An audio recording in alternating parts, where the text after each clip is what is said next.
Hey, little question. Do you know how to use the comparative and superlative in Italian? If your answer is not, or you have some doubts about it, stay tuned and watch this video. Hi, Manuel here and welcome to this new video. Before start, if you are new in this channel, subscribe to the channel, activate the bell, and if you like this content and the video, please thumbs up. Be able to use in a correct way the comparative and the superlative in Italian is very important to express in a good way. So today we are going to focus and to understand how it works in Italian. We start with the comparative. The main phrase that we use in this video to explain everything is this phrase. Questa casa è grande.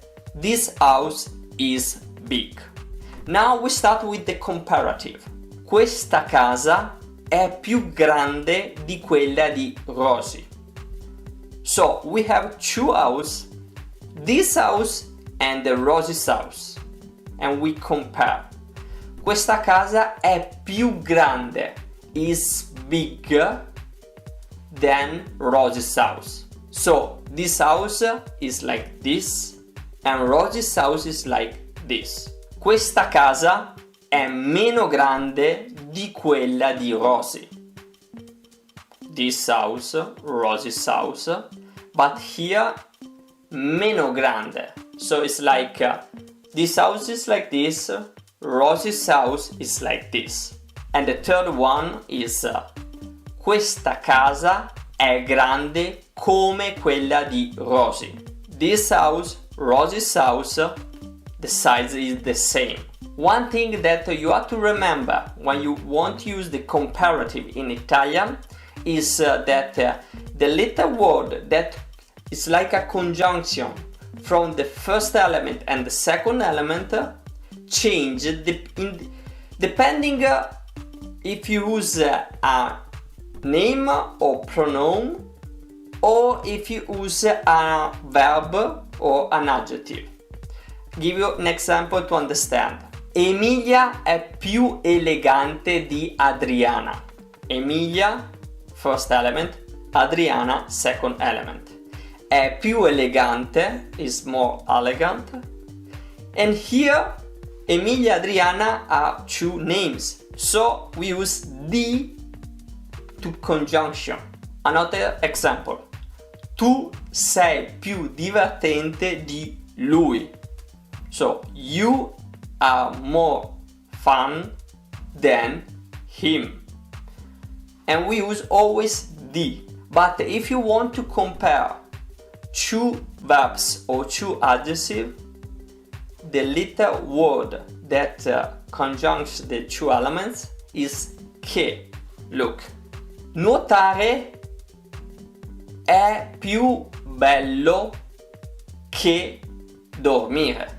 So, swimming is more beautiful than sleeping. We have two verbs, and in this case we need the word che for conjunction the two elements. Another example. Davide è più divertente che bello. Davide is more fun than handsome. We have two adjectives. È più divertente che, conjunction, bello, two adjectives. When we talk about the superlative, we have the superlativo relativo. So when we have an element and we want to compare to a specific group. Example. Questa pizza è la più buona di tutte. So we compare this specific pizza with all the pizzas. So if you notice to use the superlative, in this case we just add la, because it's not questa pizza è più buona, but is è la più buona. Just a little change and everything change. But if you notice, after you remember, and it's easy. And if we talk about the superlativo assoluto, we don't compare, we don't anything with other things, but just we want to say the best, the best, the best. That's it. So an example, today it's very cold. In Italian could be oggi è freddissimo. So the adjective is freddo, okay? And we add issimo. That's it. We can say oggi è freddissimo, oggi è caldissimo, so it's hot, very hot, and in this way. So if you like this video, if you have some question about this, leave a comment below, thumbs up, and remember always to subscribe to the channel and activate the bell. We'll see you in the next one.